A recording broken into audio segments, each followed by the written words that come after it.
આટલું બેયમાં ફેર છે. હા, તમે જો આપણે આપણા ઘેરે જન્મીને 25 વર્ષના થાય ને આપણા ઘેરે લગ્ન થાય તો આપણું ન હાલે. અઠવાડિયામાં બાઈકી એમાં થાય, આ બુદ્ધિ વિને હાલે. અજાણ્યામાં જઈને જમાવી દેવી. હા હા, અઠવાડિયામાં કે એ દુકાન અમારી ગાડી અમારી. આપણે સસરાના ઘેરે જઈને કહેજો જે ખૂણામાં રહ્યું બાથરૂમ મારું, ન્યા મારે. હા, તો સારું છે આપણે પરણીને એમને આપણા ઘેરે લઈ આવી છીએ. અને આપણા ઘેરે આપણું નથી હાલતું. ઊંધું હોત, બૈરાઓ જાન જોડીને આવે ને આપણને પરણીને એના ઘેરે લઈ જાય.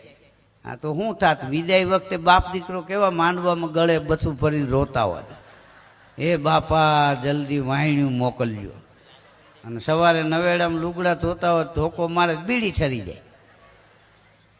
હા, તમે જો બાઈઓ આપણા બધાય કપડાં પહેરે સારા લાગે. બોલો, આપણું પેન્ટ પહેરે તોય સારું લાગે, ટી શર્ટ પહેરે, ચશ્મા પહેરે, ટોપી પહેરે, બૂટ પહેરે. આપણે એનું એક કપડું પહેરો લ્યો, હા, હાલ ફરી જાય.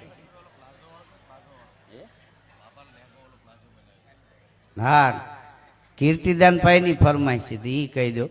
હા, બાયું આપણા કપડાં પહેરે, આપણે એના ન પહેરી શકાય. હા, એક લેંઘો બાકી હતો દાદાનો, એ બાયું એ પ્લાઝો કરીને પહેર્યો. બોલો. હા, ગામડેથી એક ભાઈ સિટીમાં રહેવા ગયો ને તો એની ઘરવાળી કે ચંપાબેન સામેવાળા રહ્યા ને, એને એ કે પ્લાઝો લીધો, એવો પ્લાઝો લઈ ગયો. પગાર આવ્યો નતો, 2 દી માથાકૂટ થઈ હતી. એક દી સવારમાં દાદાનો લેંઘો થેલીમાં નાખી અને વયો ગયો, પીળા કલરમાં રંગાવીને લઈ આવ્યો.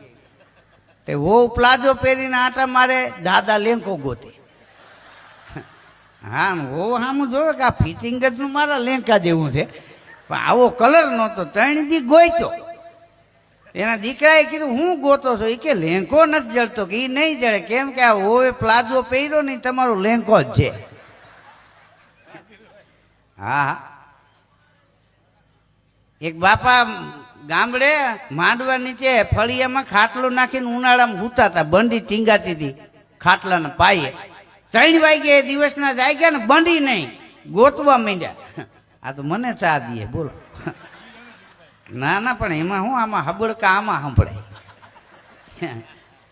હા હા, આને તો ઓલા કીધું હોય ને. હા, આમથી ફરમાઈશ આવે છે.